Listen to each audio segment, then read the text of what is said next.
Amém.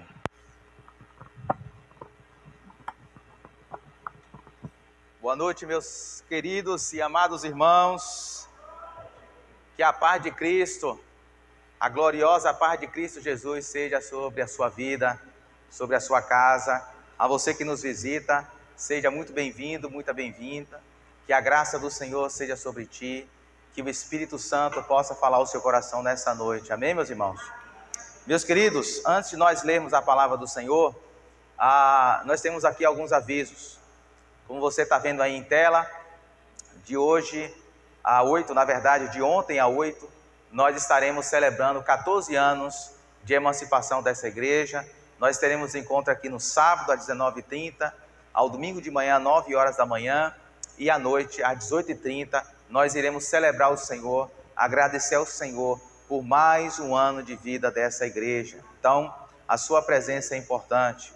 Um segundo aviso importante é que nesses dias nós estaremos oferecendo um lanche em favor do projeto Aqueça um Bebê. O projeto Aqueça um Bebê, que vocês sabem, tem abençoado inúmeras gestantes e precisa dos nossos recursos, da nossa expressão de generosidade. Então, sábado e domingo, nós voltaremos com a cantina em favor do projeto Aqueça um Bebê. Um aviso também importante: você que colocou o seu nome na lista das camisas, que ainda não pegou, não saia sem pegar a sua camisa. Já está ali com o Jonas, as camisas da festividade, tá bom? E você que pegou a sua camisa com um número a mais, teve gente aí que pegou a mais, ficou grandinha, descansa no Senhor que vai dar tudo certo, amém? A gente vai ver hoje na palavra do Senhor que quando Jesus se aproxima da gente, tudo dá certo. Quando Ele está no barco, tudo dá certo, amém? Então, com sua Bíblia aberta, lá em João,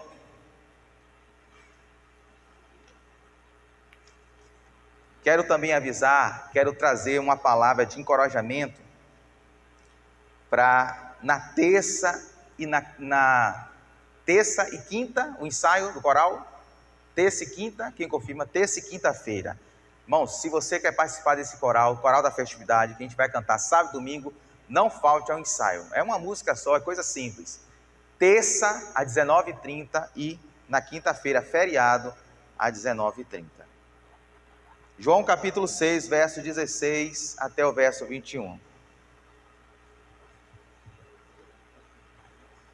Evangelho de Jesus Cristo, segundo o relato do apóstolo João, capítulo 6,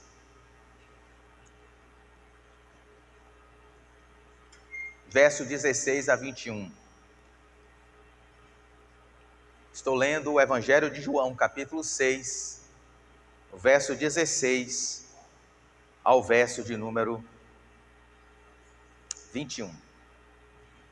Já que se puder depois aqui dar uma desligada no ar-condicionado, eu agradeço, viu, meu irmão? Vamos lá? Ao anoitecer, seus discípulos desceram para o mar, entraram num barco e começaram a travessia para Cafarnaum. Já estava escuro e Jesus ainda não tinha ido até onde eles estavam. Soprava um vento forte e as águas estavam agitadas. Depois de terem remado cerca de 5 ou 6 quilômetros, viram Jesus aproximando-se do barco, andando sobre o mar, e ficaram aterrorizados. Mas ele lhes disse: sou eu, não tenham medo. Então resolveram recebê-lo no barco, e logo chegaram à praia para a qual se dirigiam. Podem se assentar em nome de Jesus.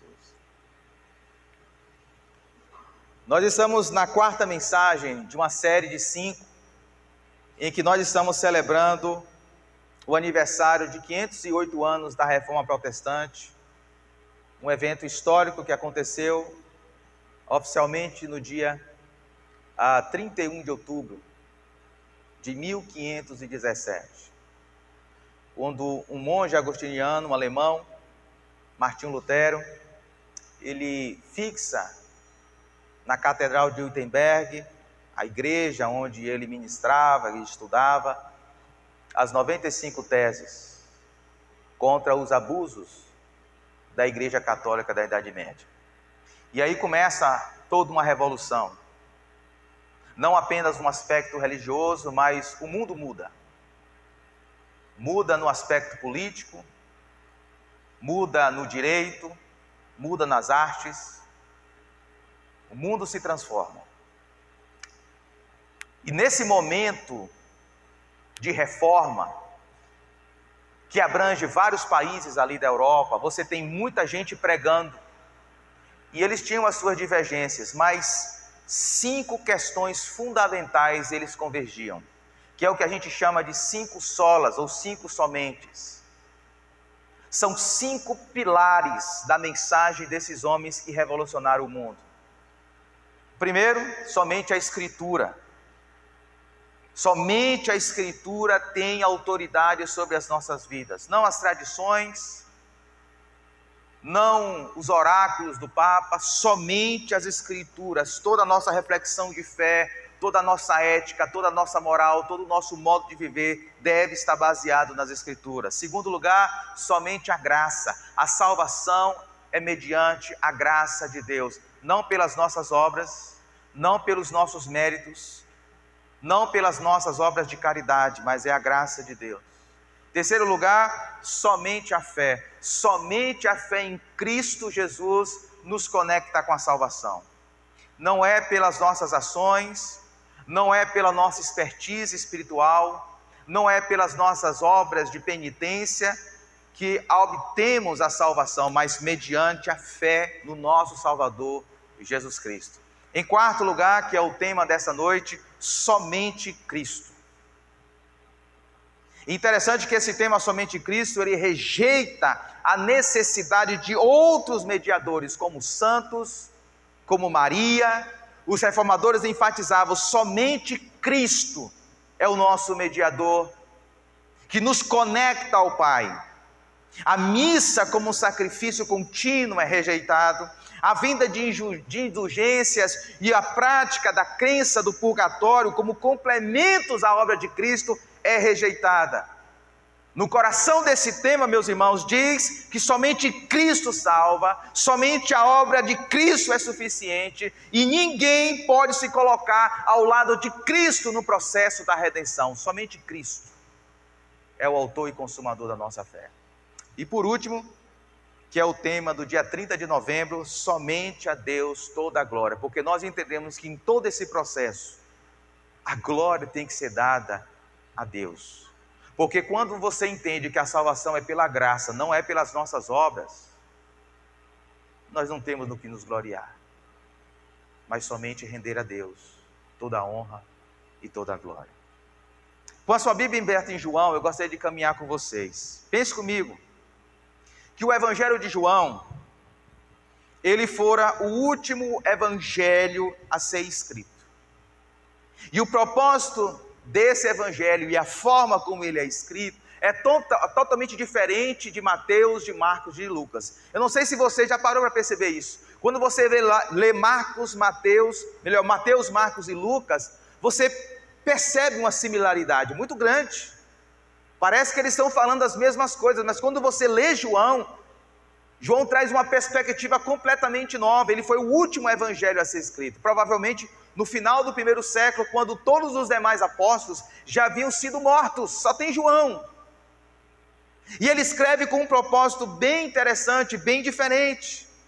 E a maneira como João organiza o seu evangelho é uma dica para você ler o evangelho de João. Estou te dando uma dica para você entender o evangelho de João. O evangelho de João é construído em torno de 7 sinais. João está dando 7 sinais. E você sabe o que é um sinal? Quando você está dirigindo e vê uma placa de sinalização, aquela placa está indicando algo que vai acontecer ali na sua frente. A placa apenas aponta para algo maior. João usa os milagres que ele relaciona a 7 como sinais daquilo que ele quer defender, daquilo que ele quer provar. Perceba comigo, meus irmãos, que os sinais que João destaca no seu evangelho, ele deseja provar a divindade de Jesus, que Jesus é o Filho de Deus. O primeiro sinal, Jesus transforma a água em vinho, lá na cidade de Caná, capítulo 2, verso 1 a 11. O segundo sinal, Jesus cura o filho de um oficial de um rei, capítulo 4, versos 43 a 54. O terceiro sinal, Jesus cura um homem paralítico, capítulo 5, versos 1 a 15. O quarto sinal, Jesus alimenta uma multidão, capítulo 6, verso 1 a 15, que faz contexto com essa leitura que nós acabamos de fazer. O quinto sinal, Jesus anda sobre as águas, que é o nosso texto dessa noite. O sexto sinal, Jesus cura um homem cego de nascença, capítulo 9, verso de capítulo 9. E o sétimo sinal, Jesus ressuscita Lázaro da morte, capítulo 11, verso 1 a 44. 7 sinais que João constrói a vida de Jesus em torno deles com uma tese: provar que Jesus, ele é o Filho de Deus encarnado, que entrou na história para trazer salvação. Se você observar comigo o último capítulo, ou melhor, o penúltimo capítulo do Evangelho, capítulo 20, verso 30 a 31, claramente João expressa esse propósito para os seus leitores. João fala o seguinte: Jesus realizou na presença dos seus discípulos muitos outros sinais milagrosos. João só relata 7, mas ele está dizendo que Jesus realizou muitos outros sinais, que não estão registrados neste livro, mas estes, os 7, foram escritos para quê? Aí é propósito. Por que João relatou esses 7 sinais? Por que João destacou esses 7 sinais que Jesus realizou? Para que vocês creiam. Creiam em quem? Creiam em quê? João destaca, para que vocês creiam que Jesus, filho de Maria, filho de um carpinteiro, que cresceu batendo prego na marcenaria do seu pai, um homem simples, pobre, ele é o Cristo, o Filho de Deus, e crendo tenham vida em seu nome. Esse é o propósito do Evangelho. E os 7 sinais que João destaca é para defender essa tese.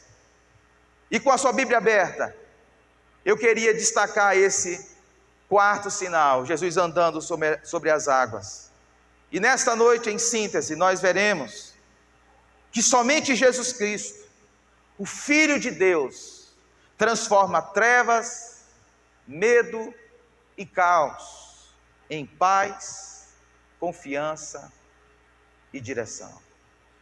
Somente Jesus Cristo, o Filho de Deus, tem o poder de transformar nossas trevas, nossos medos, nosso caos existencial em paz, confiança e direção. Veja comigo, meus amados e queridos irmãos, que à luz dessa passagem eu quero trazer 2 princípios para o nosso coração, 2 ensinamentos. Em primeiro lugar, o texto nos ensina que Jesus se aproxima de nós, do seu povo, dos seus discípulos. Jesus se aproxima quando tudo à nossa volta são trevas, medo e caos. Quando tudo é trevas, medo e caos nas nossas vidas, Jesus se aproxima. Observe comigo o verso 16 ao verso 19. Como João descreve a cena que acabamos de ler. Ao anoitecer, seus discípulos desceram para o mar, entraram num barco e começaram a travessia para Cafarnaum. Já estava escuro e Jesus ainda não tinha ido até onde eles estavam. Soprava um vento forte e as águas estavam agitadas, diz João. Depois de terem remado 5 ou 6 quilômetros, viram Jesus aproximando-se do barco, andando sobre o mar, e ficaram aterrorizados. Esse é o texto. O contexto imediato você pode conferir aí na sua Bíblia. Jesus acabara de transformar, ou melhor, de multiplicar 5 pães e 2 peixes para alimentar 5.000 homens, fora mulheres e crianças. E diz, não João, mas Mateus e Marcos, que é Jesus quem insiste com os seus discípulos, para que eles vão sozinhos atravessarem de um ponto do mar da Galileia, que é um grande lago de águas doces, para o outro lado, para a cidade de Cafarnaum, que era a base do ministério de Jesus. Jesus está do outro lado do mar, numa região desértica, para se isolar com os seus discípulos, para ensinar os seus discípulos, mas uma grande multidão vai até Jesus e os seus discípulos. Jesus alimenta aquelas pessoas, e diz Mateus capítulo 14, verso 22, que é Jesus quem insiste com os discípulos, para que eles entrassem no barco e fossem adiante dele para o outro lado, enquanto ele se despedia da multidão. Ou seja, os discípulos estão cumprindo aqui uma ordem expressa de Jesus. O texto do verso 16 diz que ao anoitecer, a viagem deles no mar começa ao anoitecer. Ao anoitecer, seus discípulos, obedecendo a Jesus, eles desceram para o mar e começaram a travessia. Ao anoitecer aqui, meus irmãos, dá a ideia de que provavelmente foi 6 horas da noite. Início da noite, eles começam a travessia. E a partir dessa informação inicial, os 3 evangelistas, Mateus, Marcos e João, destacam 3 fatos importantes aqui nessa história. O primeiro fato importante é que as circunstâncias eram desfavoráveis. Em segundo lugar, os discípulos estavam cansados e impotentes. E em terceiro lugar, eles estavam sozinhos. A maneira como João, como Mateus e Marcos descrevem essa cena, é com o objetivo de destacar para os seus leitores essas 3 informações. Os discípulos estão enfrentando uma situação desfavorável. Em face dessas circunstâncias, eles estão cansados, eles são impotentes, eles não estão conseguindo lidar com o desconhecido, com o imprevisível. E para piorar a situação, eles estavam sozinhos. Vocês se lembram de uma primeira tempestade que Jesus enfrenta com seus discípulos, em que Jesus está dormindo? Vocês se lembram? Eles também ficam com medo, mas Jesus está no barco. Está dormindo, mas ele está ali pertinho. Aqui, Jesus não está com eles. Veja comigo, nessas 3 informações, qual é o objetivo de João em destacar todas elas? Em primeiro lugar, as circunstâncias eram desfavoráveis.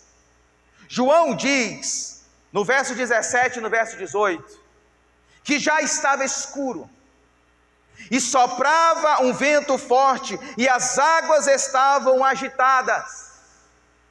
3 elementos, eles estão numa noite escura, ventos sopram contra eles e as águas estão agitadas, as ondas estão agitadas. Mateus capítulo 14, verso 24 e Marcos 6, 48, narrando a mesma história, diz que o vento soprava contra eles.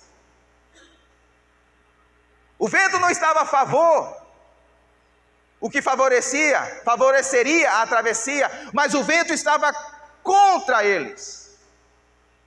O cenário era de trevas, de medo, de caos, do imprevisível, de algo que havia fugido do controle dos discípulos. Esse cenário, meus irmãos, é muito interessante porque na Bíblia e também na cultura do Antigo Oriente Médio, o mar era um símbolo de caos e de rebelião contra Deus. Vocês se lembram como é que a Bíblia começa? Quem se lembra como é que a Bíblia começa? Quais são as primeiras palavras da Bíblia? E como era a terra? Sem forma e vazia, e o Espírito Santo sobre as águas turbulentas. Gênesis começa dizendo que a terra era um caos, não tinha ordem, não tinha beleza, e o Espírito de Deus pairava sobre as águas. Essa é a imagem do caos, da escuridão, das trevas. E depois que Deus começa o processo criativo, é que traz a ordem para o povo da Bíblia, do Antigo Testamento, e para a cultura do Oriente Médio. antiga, o mar era símbolo de caos, de rebelião contra Deus. E mais, o caos em trevas. Esse é o cenário que os discípulos estão enfrentando. E para piorar isso, dentro desse contexto de caos, de escuridão, de trevas, sem direção, eles estão completamente cansados e impotentes. Veja comigo o verso 19, que João nos informa que eles tinham remado quantos quilômetros? Na minha versão a NVI já traduz, talvez na sua versão aí traga estádios, que é uma forma de medida antiga. A NVI, que é a nova versão internacional, já traduz isso para quilômetros. Então são 5 ou 6 quilômetros contra o vento. Eu não sei se você gosta de andar de bicicleta, mas eu que gosto de andar de bicicleta, um dos piores inimigos do ciclista é o vento. Né, Zana? Se o vento está contra, você pedala, pedala, pedala, emprega força e quase não sai do lugar. Você já tentou nadar contra a correnteza? A última vez que eu fui agora na praia, a maré estava indo numa direção e eu tentei remar contra a maré. Eu bati o braço, achando que já estava assim, ó, longe, 300, 400 metros, mas não saí do lugar. Por quê? Porque a correnteza era contra. Aqueles irmãos, os discípulos, haviam remado 5 ou 6 quilômetros, vento contrário. Imagine o cansaço desses homens experientes na marinha. E que essa era apenas a metade do caminho, eles estavam no meio, conforme Marcos capítulo 6, verso 47. Se eles tinham remado 5 ou 6 quilômetros, então o diâmetro inteiro do mar da Galileia era cerca de 10 ou 12 quilômetros. Eles tinham ainda mais 6 quilômetros para percorrer. E diz Marcos capítulo 6, verso 48, que os discípulos já estavam remando com muita dificuldade. Eles estavam cansados, eles estavam exauridos. Conforme o relato de Marcos capítulo 6, verso 48, Jesus só vai aparecer entre 3 e 6 horas da manhã. Perceba comigo, eles saíram 6 da noite e Jesus só vai aparecer para eles 3 ou até 6 horas da manhã. Ou seja, cerca de 9 ou 12 horas depois é que Jesus chega para eles. Tem 9 ou 12 horas esses homens remando contra o vento, contra as ondas. E eles estão cansados, eles estão exauridos, eles estão sem forças, eles se sentem impotentes. E para piorar o cenário, João diz que os discípulos estavam sozinhos. Verso 17, a parte B diz: já estava escuro e Jesus ainda não tinha ido até onde eles estavam.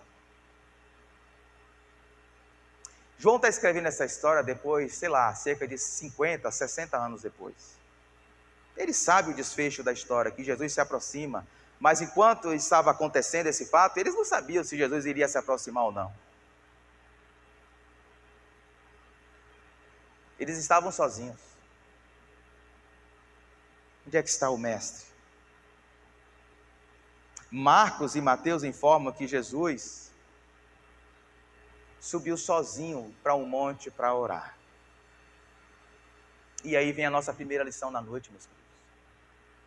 E a primeira lição que eu aprendo com essa passagem aqui é que, assim como os discípulos, também temos os nossos momentos de trevas, de caos, de medo, de insegurança. Todos nós também enfrentamos momentos do imprevisível,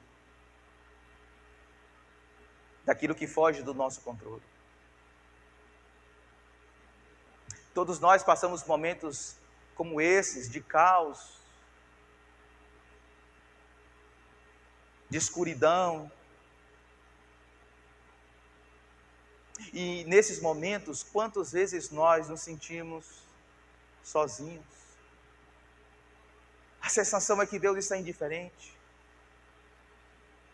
A sensação é que Deus nos abandonou. A sensação de que Deus está insensível à nossa dor, às nossas lágrimas. A sensação de que Deus não está no nosso barco. Por exemplo,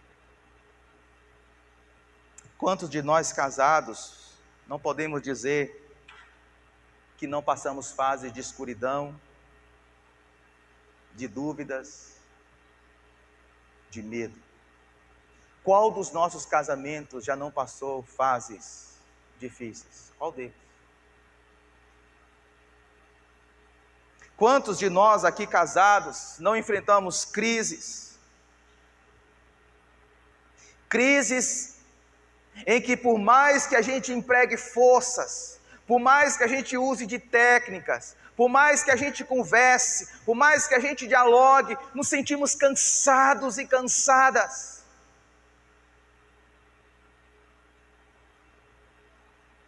Quantos de nós casados aqui não enfrentamos crises financeiras, meus irmãos? Medos, preocupações no aspecto financeiro profissional, contas que se apresentam, boletos que precisam ser pagos, e as portas não se abrem, parece que Deus não está ouvindo as nossas orações. Quantos de nós, na lida familiar, não nos sentimos cansados e estressados, e muitas das vezes em momentos de escuridão e trevas na criação dos nossos filhos?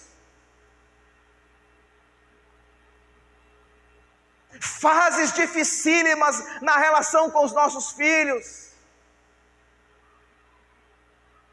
que ainda nos trazem dor de cabeça, que ainda, por mais crescidos que estejam, trazem preocupações à nossa alma, ao nosso coração, meus irmãos. Quantos de nós?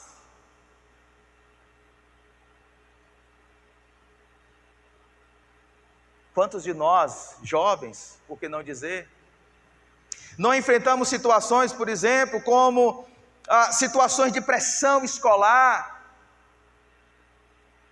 É o Enem que chega, e cai um peso sobre as nossas costas pela aprovação, por atender à expectativa do pai e de uma mãe que investiu a vida toda.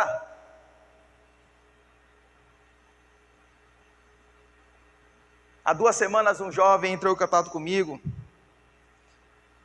para simplesmente orar por ele. Ele queria oração, porque ele ia prestar o Enem, e ele estava muito preocupado e ansioso. E eu conversei com ele, e eu orei com ele. Pressões. Jovens são pressionados, crianças já são pressionadas desde o começo. Há muitas das vezes deixar de ser criança, vai já pensando no aspecto profissional, vai ingressar no mercado de trabalho, pressão. E os idosos, quando eu penso nos idosos, meus irmãos, quantos de nós conhecemos pessoas idosas que enfrentam também momentos de pressão, de escuridão, de treva, de dificuldade? Talvez seja a perda de um cônjuge, a perda inesperada do marido ou da esposa.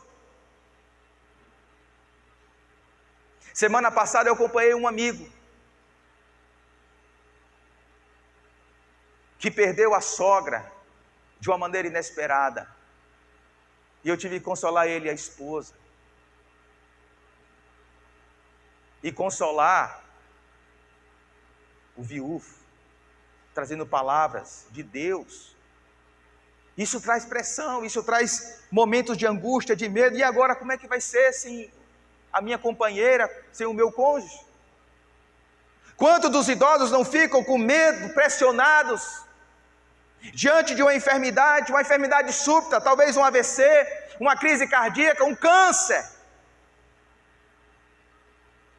E agora, tenho a minha aposentadoria, será que a minha aposentadoria vai dar conta de suprir todas as minhas demandas?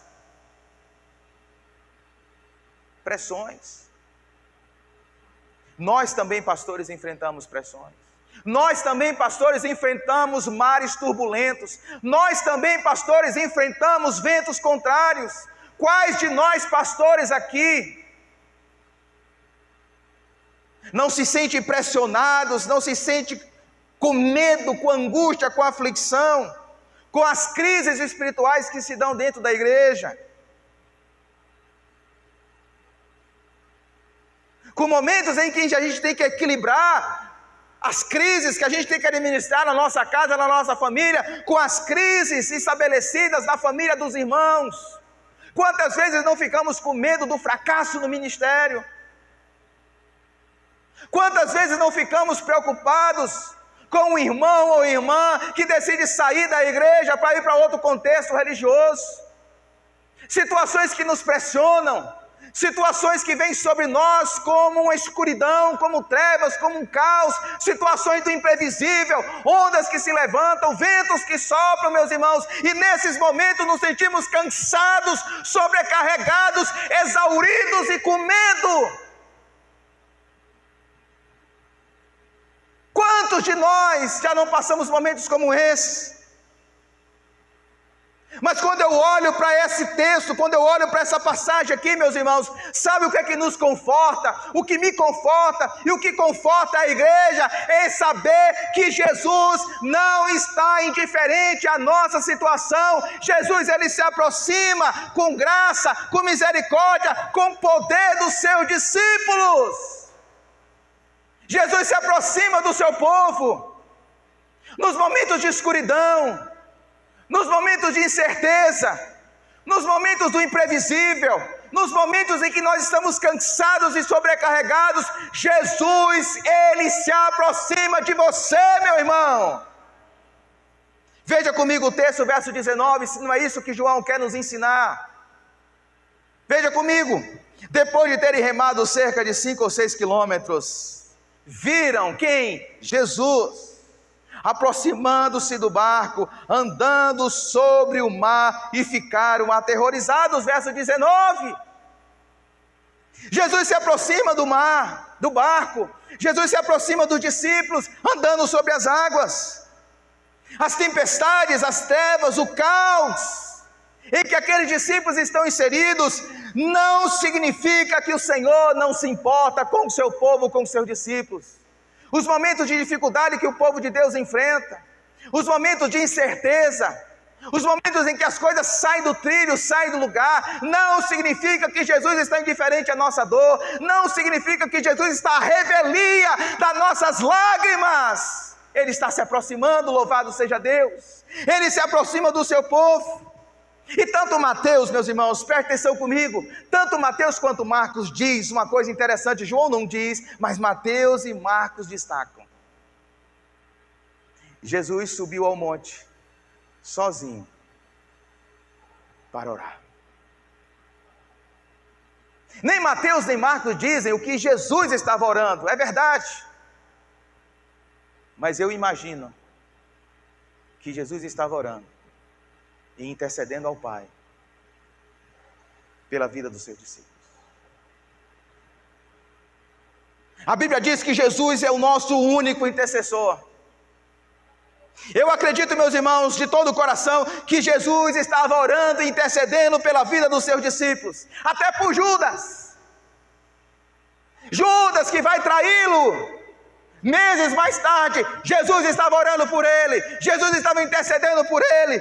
Por Pedro, que lá negaram 3 vezes, Jesus estava intercedendo e orando por ele, porque a intercessão de Jesus não é mediante os nossos méritos, é mediante a graça de Deus. Jesus intercede pela vida do seu povo.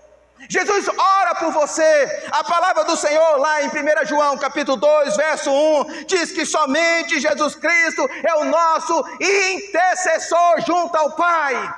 Não é Maria, não são santos, não é nenhuma outra pessoa com o cacife religioso que nos conecta ao Pai, é o próprio Cristo. Ele é o mediador entre Deus e os homens, louvado seja o Senhor. Somente Ele ora por nós, somente Ele intercede por nós, somente Ele apresenta diante do Pai as nossas lutas, as nossas dificuldades, o nosso caos existencial. Jesus apresenta diante do Pai. Ele ora por você, creia nisso. Ele ora e Ele intercede por você. O Espírito Santo é o seu intercedor dentro de você, mas Jesus Cristo é o seu intercessor ao lado direito de Deus Pai. Ele é o nosso Deus Emanuel. Ele é o Deus que diz sempre: eu vou estar com você. Interessante que Hebreus capítulo 13, verso 5 diz o seguinte para nós, é uma promessa. É uma promessa para mim e para você. Hebreus capítulo 13, verso 5 diz: nunca o deixarei, nunca o abandonarei. Você pode confiar nisso? Talvez no seu atual momento você está no meio do mar. As ondas são grandes. O vento é contrário. Alguma coisa aconteceu na sua vida que saiu dos trilhos. Por mais que você lute, você não está conseguindo resolver. Você está cansado. Você está cansada. A sua alma está fatigada. Quantas vezes você já falou para o Senhor: Deus, eu não tenho mais forças. Eu não tenho mais forças. E Jesus está dizendo para você, para mim, nessa noite: nunca o deixarei. Nunca o deixarei. Nunca o abandonarei. Você está nas minhas mãos. Meus queridos e amados irmãos, talvez quantas vezes a gente perguntou ao Senhor: será que Deus se importa mesmo comigo? Será que Ele está vendo o que eu estou passando? Será que Ele não me abandonou?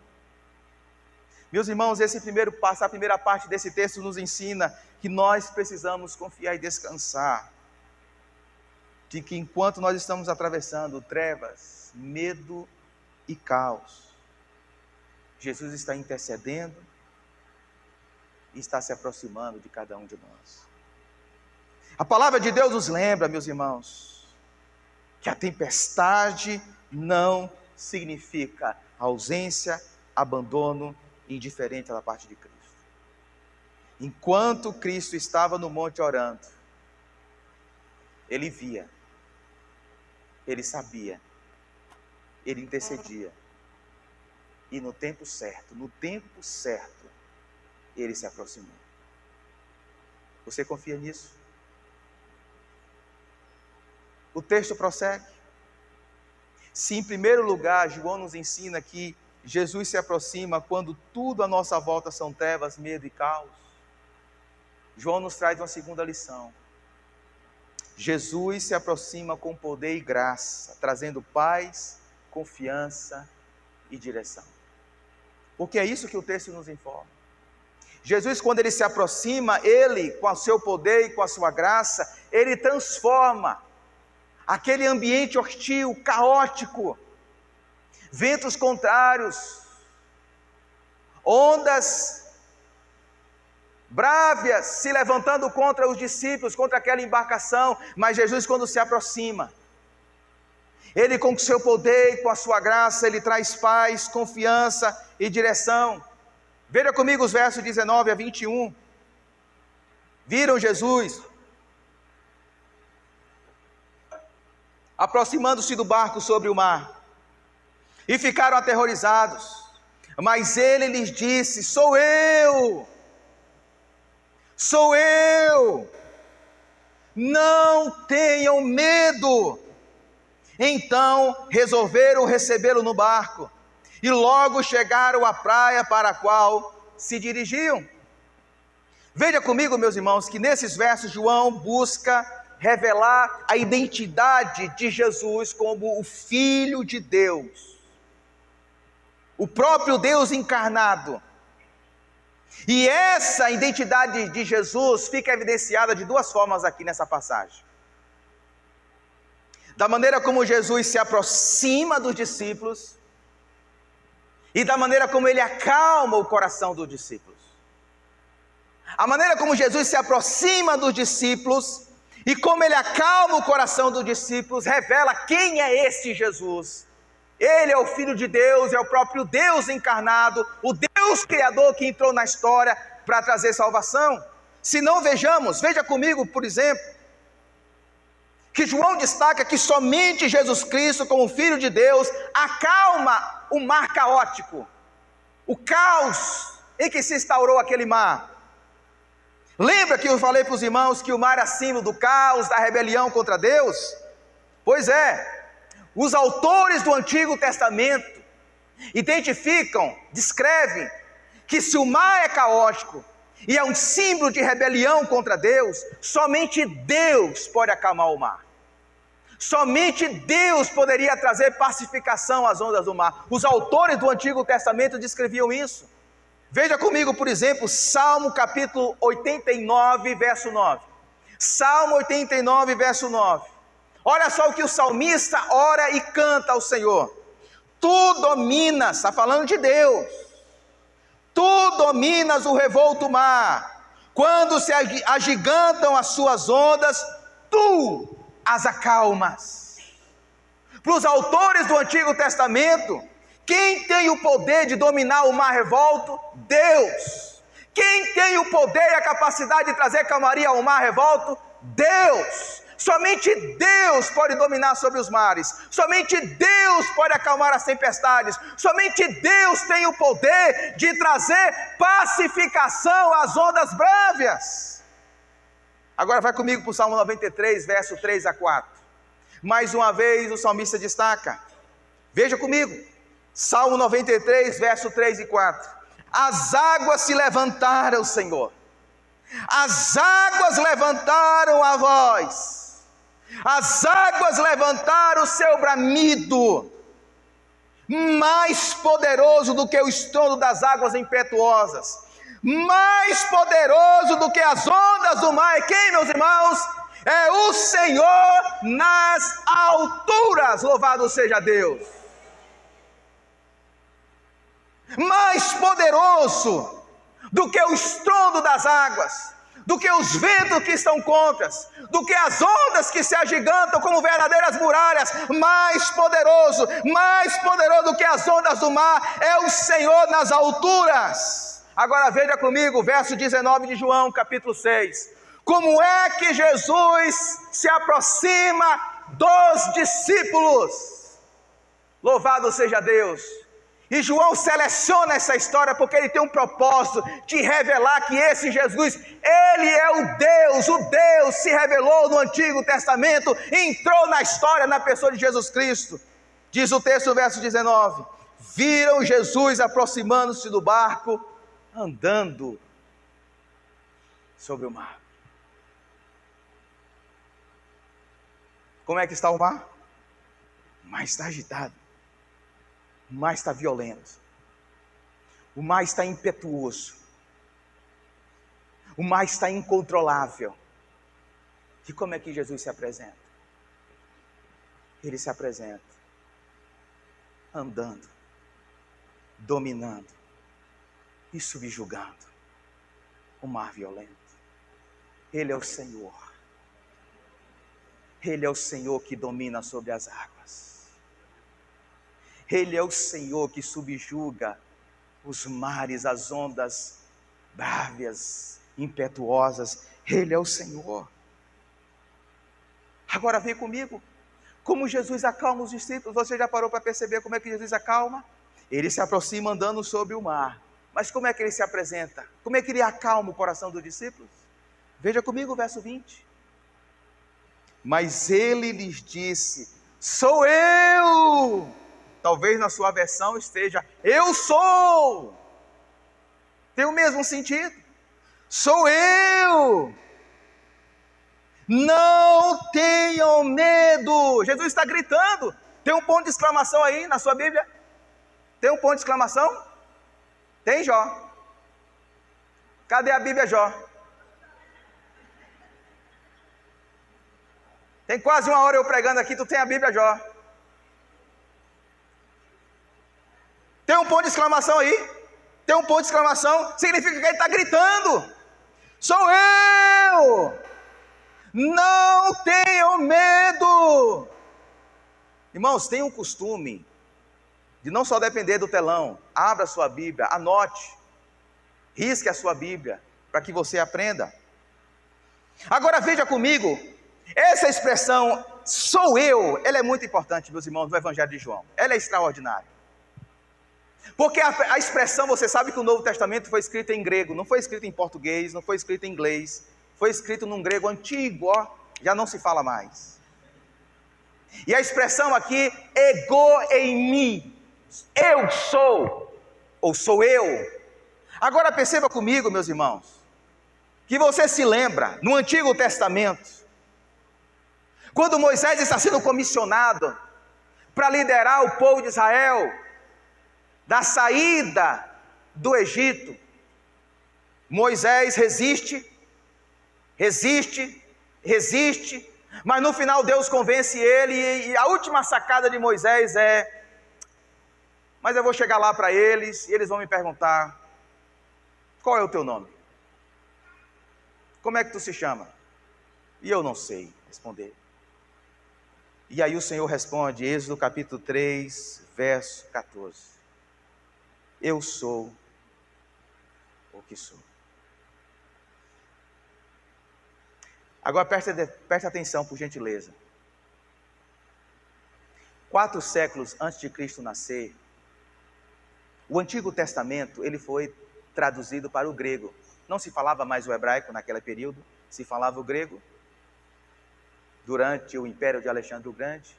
Então o Antigo Testamento em hebraico foi traduzido para o grego. Como nós temos hoje uma Bíblia traduzida para o português, a nossa língua. E a expressão que os tradutores usaram para traduzir Êxodo 3,14 é ego em mim. Eu sou. Eu sou o que sou. É a mesma expressão que Jesus está usando aqui para ele. Ego em mim. E é a expressão que Jesus mais vai usar no Evangelho de João para se identificar. Nenhum outro evangelho, nem Mateus, nem Marcos, nem Lucas, você vai ver Jesus chamando a si mesmo de ego em mim. Eu sou o que sou. Somente João, veja comigo por exemplo, capítulo 6, verso 35 e 48 de João, ele diz, eu sou o pão da vida. Capítulo 8, verso 12, capítulo 9, verso 5 de João, Jesus fala, eu sou a luz do mundo. Capítulo 10, verso 7 e 9, Jesus diz, eu sou a porta.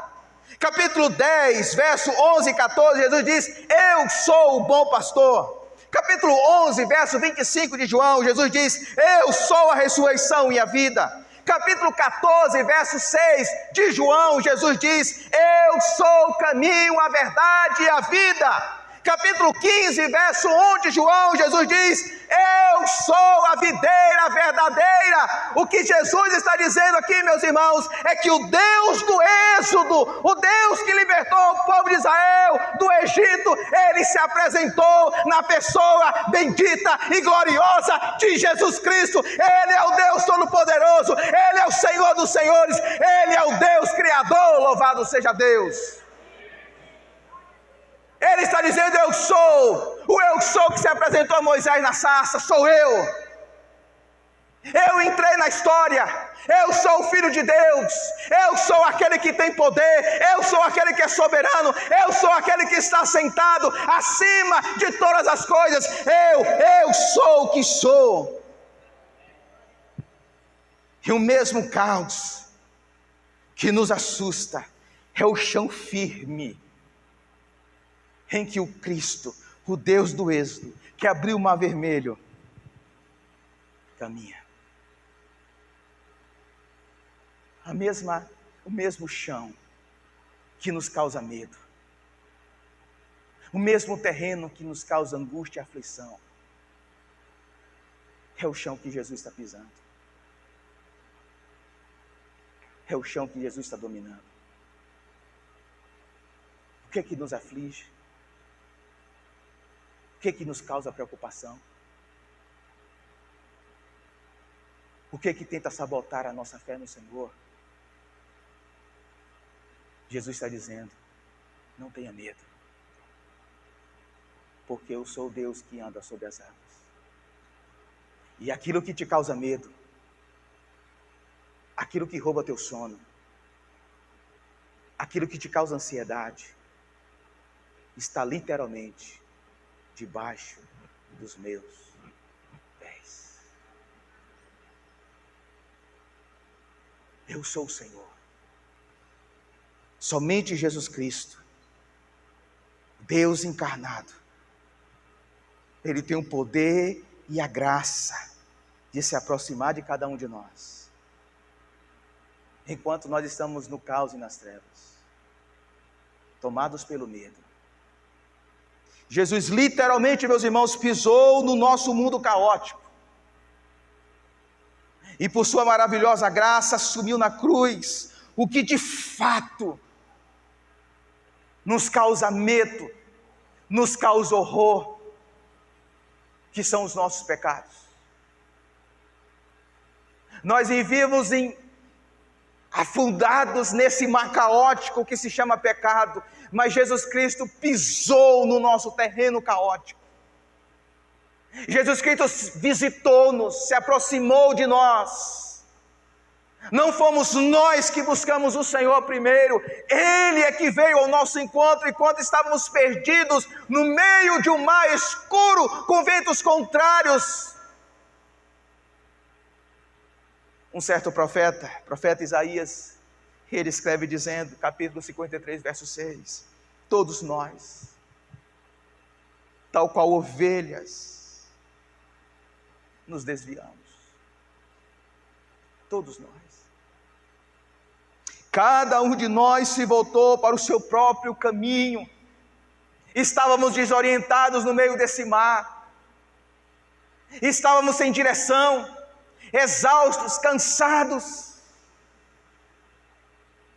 Mas Isaías diz, mas o Senhor fez cair sobre ele a iniquidade de todos nós. Enquanto nós estávamos perdidos, enquanto nós estávamos sem saída, sem solução, sem discernimento, Ele nos visitou. O próprio Deus entrou na história, na pessoa bendita do seu Filho Jesus Cristo, e naquela cruz assumiu os nossos medos, as nossas vergonhas, as nossas culpas, as nossas penalidades, os nossos erros, os nossos pecados, as nossas falhas, para que nós sejamos salvos pela sua presença, pelo seu poder e pela sua graça.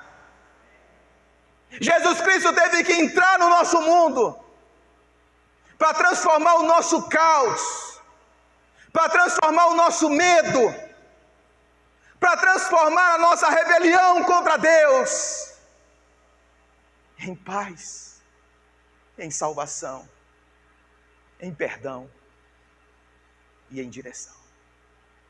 Jesus Cristo e somente Ele, meus irmãos. Somente Jesus Cristo fez isso por nós. E a grande pergunta que fica nesse texto aqui,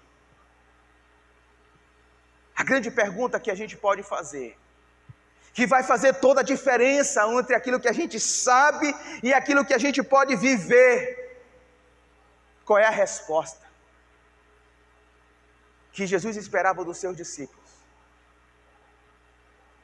Ao ele se aproximar andando sobre as águas e dizendo para eles, sou eu,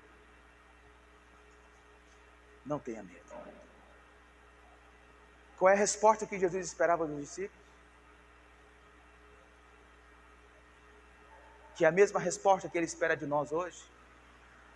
O texto diz, verso 21. Então, resolveram recebê-lo no barco. E logo chegaram à praia para a qual se dirigiam.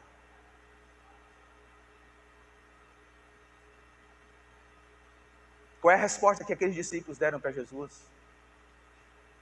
A resposta que aqueles discípulos deram para Jesus é: entra no meu barco.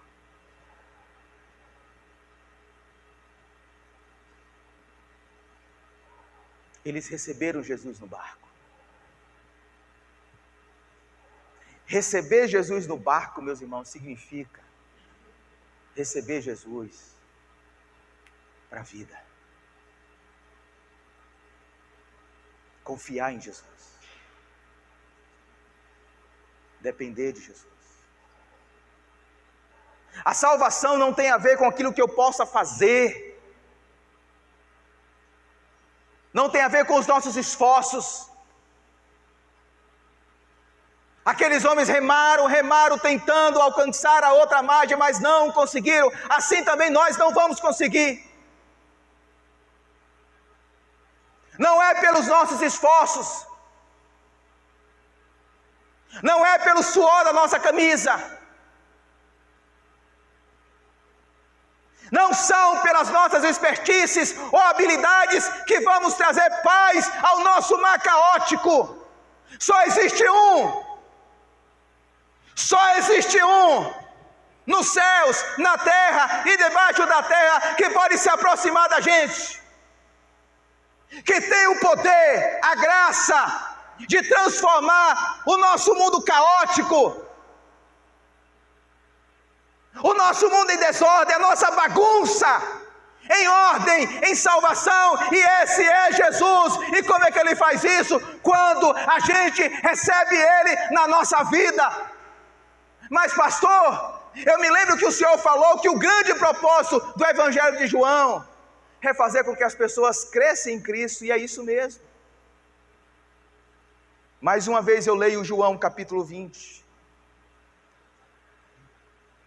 E então Jesus realizou na presença dos seus discípulos muitos outros milagres, que não estão registrados neste livro, mas estes foram escritos para quê?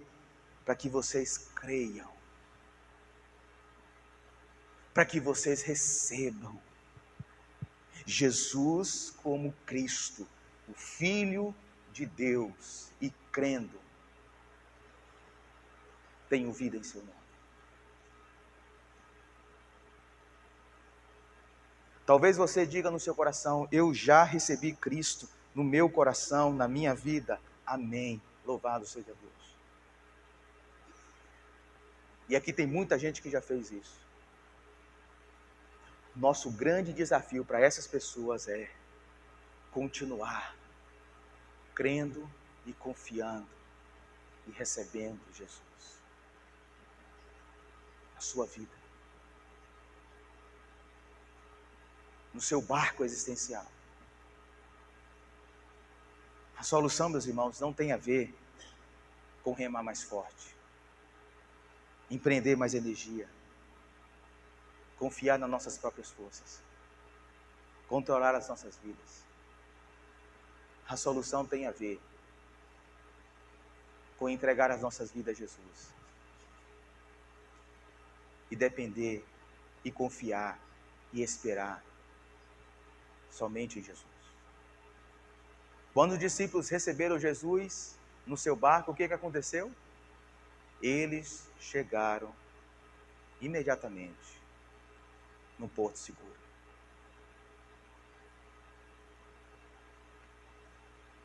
A nossa vida, nós estamos no meio do mar. Nós estamos numa viagem, todos nós. Somente Jesus Cristo pode nos levar ao porto seguro, que a Bíblia chama de Jerusalém celestial. Não importa nessa viagem como a gente começou. Não importa. O que importa é como a gente vai continuar. O grande desafio que João lança sobre nós é como nós estamos atravessando esse longo mar existencial. Nós estamos confiando nas nossas próprias forças?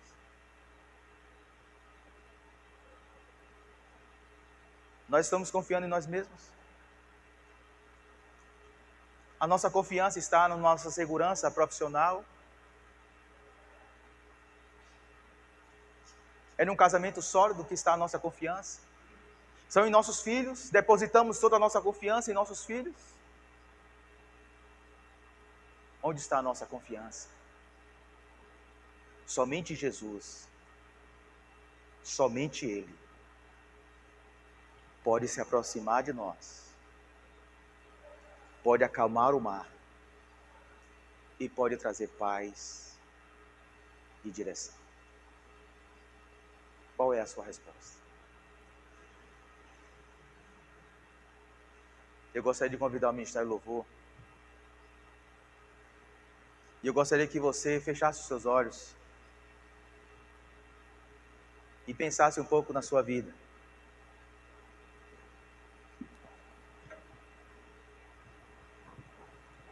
Se você está no meio de uma tempestade, se o vento tem sido mais forte que as suas forças, e você está cansado,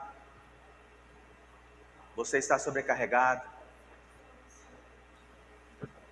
diga para Jesus nessa noite: Jesus, entra no meu barco, entra no meu coração, entra no meu casamento, entra na minha casa, Jesus. Traga paz ao meu coração, Jesus, tão aflito. Ele está aqui nessa noite.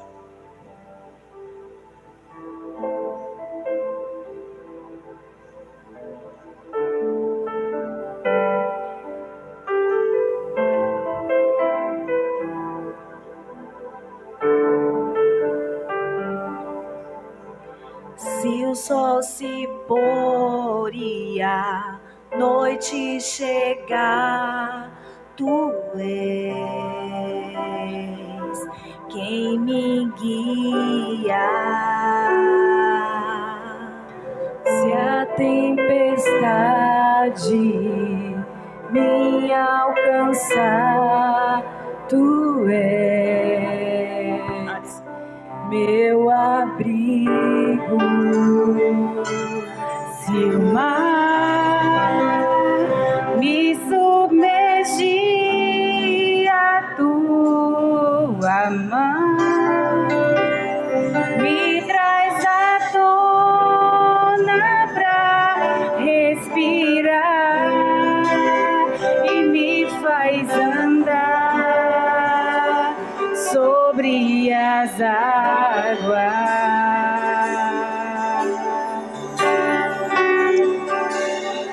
Tu és o Deus da minha salvação,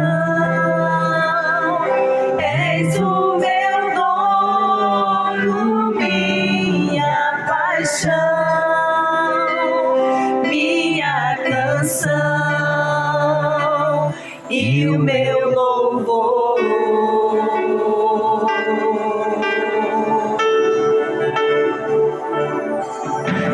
Se o sol se pôr e a noite chegar, tu és quem me guia. Se a tempestade me alcançar, tu és meu abrigo. Se o mar me submergir, a tua mão me traz à tona pra respirar e me faz andar sobre as águas.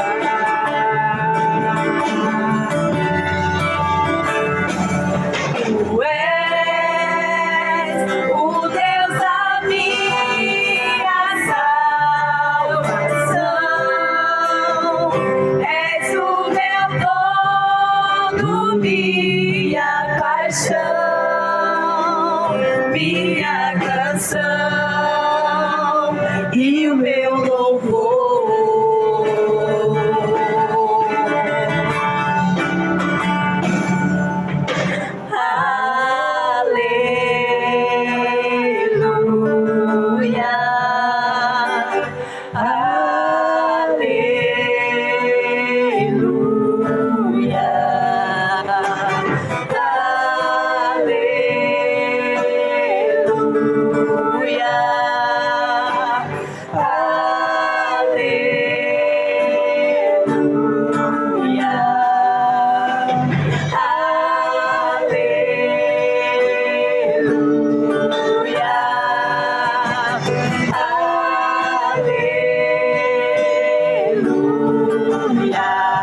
Se o mar me submergir,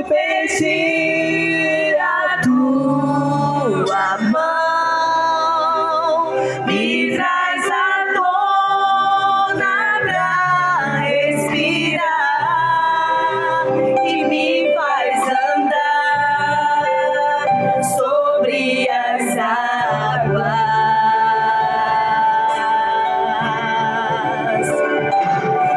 Tu és o Deus da minha salvação,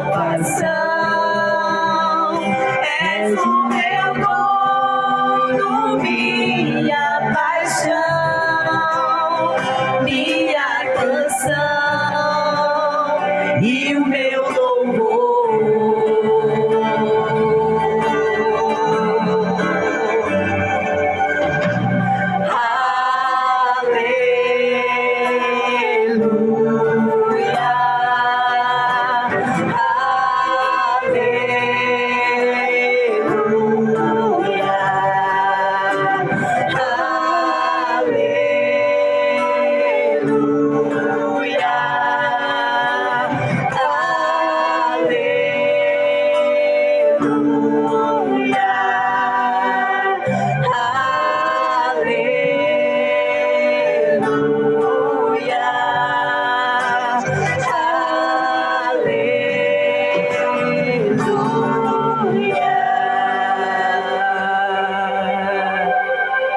Nessa noite,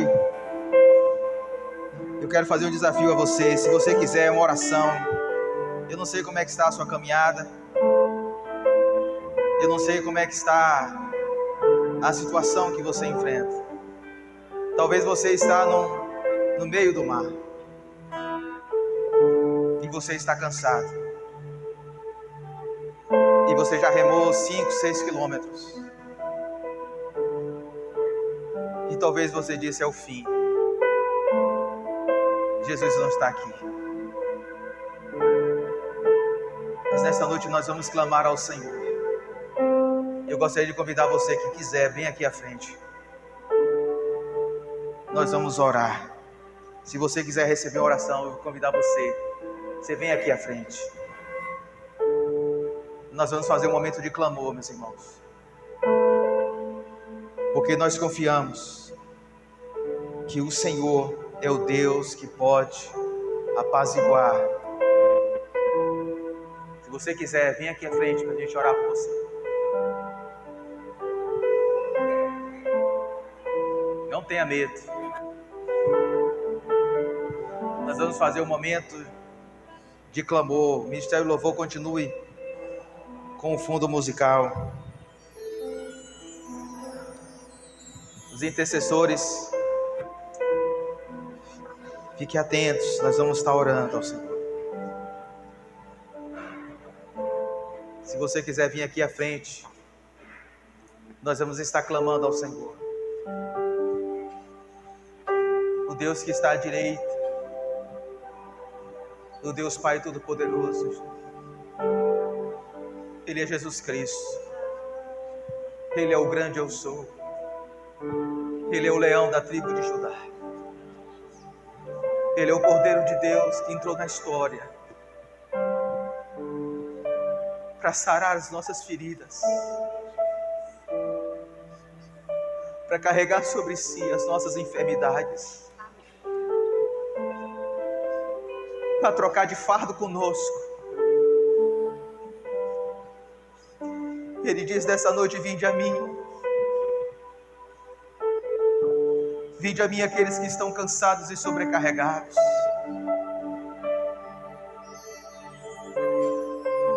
Vinde a mim aqueles que estão com a fé frágil. Vinde a mim aqueles que estão cansados de tentar mudança pelas suas próprias forças e não está conseguindo. Vinde a mim aquele que está carregando há longos anos o fardo da culpa, da vergonha, daquilo que você sofreu no passado, daquilo que você ouviu, daquilo que fizeram com você no passado. Jesus Cristo é especialista em apaziguar o caos que está na nossa alma, no nosso coração. Ele anda sobre as águas. Senhor Jesus, nessa noite nós queremos nos lançar diante da Tua presença, Jesus.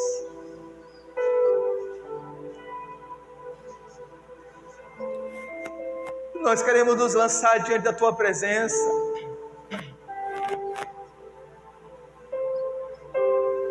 Nós queremos nos prostrar diante da Tua majestade, Jesus. O Senhor sabe, meu Deus, a situação do mar que nós enfrentamos toda semana. Anos inteiros tentando remar, Senhor, tentando romper, Pai, esse vento contrário. Esse caos que está na nossa alma, que nós carregamos por tantos anos. E o Senhor sabe, o Senhor vê. O Senhor não está indiferente. O que nós precisamos nesta noite, com todas as nossas forças, de todo o nosso coração, é dizer: entra, Jesus, no nosso barco. Mateus e Marcos dizem que quando Jesus entra no barco, o vento para, as ondas se acalmam, porque chegou o Rei dos Reis, o Criador dos céus e da terra, aquele que diz diante do caos da criação: haja luz, aquele que traz ordem, aquele que traz salvação, aquele que traz direção, aquele que perdoa, aquele que reescreve histórias. Chegou, e nós estamos aqui, Jesus. Reescreve nossas histórias, renova nossa fé no Senhor, renova as nossas forças no Senhor. A Tua palavra diz, Pai Santo e Poderoso, que aqueles que esperam no Senhor, aqueles que esperam no Senhor, renovam as suas forças. Eles correm, mas não se cansam. Meu Deus, nesta noite nós estamos aqui e nós queremos Te pedir: renova a nossa disposição de alma, de coração, de esperar no Senhor, de esperar a Tua aproximação, de esperar a Tua chegada. E o Senhor chega no momento certo. As ondas, por mais violentas que sejam, os ventos, por mais fortes e contrários que eles sejam, não são capazes de levar a pique a nossa embarcação, porque o Senhor Jesus Cristo está no controle da nossa vida, do nosso barco, da nossa história. Renova a nossa fé, Senhor. Tira de nós toda arrogância e prepotência de achar que estamos no controle, de que nós temos a capacidade, de que nós temos a força, a habilidade. Tira de nós, arrebenta o nosso coração orgulhoso e instala um coração humilde, um coração quebrantado, um coração que espera, um coração que depende. Tira de nós, meu Deus, o orgulho que tantas vezes nos impede de receber de fato o Senhor na nossa embarcação. Entregar o remo e dizer: rema para mim, Jesus, porque eu não consigo. Assume o leme da minha vida, Jesus, porque eu não sei, eu não consigo, Senhor. Assume o leme do meu casamento, Senhor, porque eu não sei dar a direção para ele. Assume o leme do meu filho, Senhor, porque eu não consigo dar a direção para ele. Eu estou cansado, mas Tu, Senhor, Tu andas sobre as águas. E o Senhor morreu por mim. E o Senhor ressuscitou ao terceiro dia. E o Senhor está sentado à destra de Deus Pai, acima de tudo, acima de todos, para dizer para nós, para a sua igreja, para a sua noiva: eu estou com você. Eu estou com você. Eu estou com você. Sou eu que seguro nas tuas mãos. Não é você que está segurando nas minhas mãos. Sou eu que estou segurando nas tuas mãos. Louvado seja o Senhor. Nós entregamos as nossas vidas em Ti. Confiamos no Senhor. Em nome do Senhor Jesus Cristo. Amém. Deus abençoe, meus irmãos. Deus renove a nossa fé. Tem alguém aqui nessa noite que quer entregar a vida a Jesus Cristo? Tem alguém aqui nessa noite que quer entregar a vida a Jesus Cristo?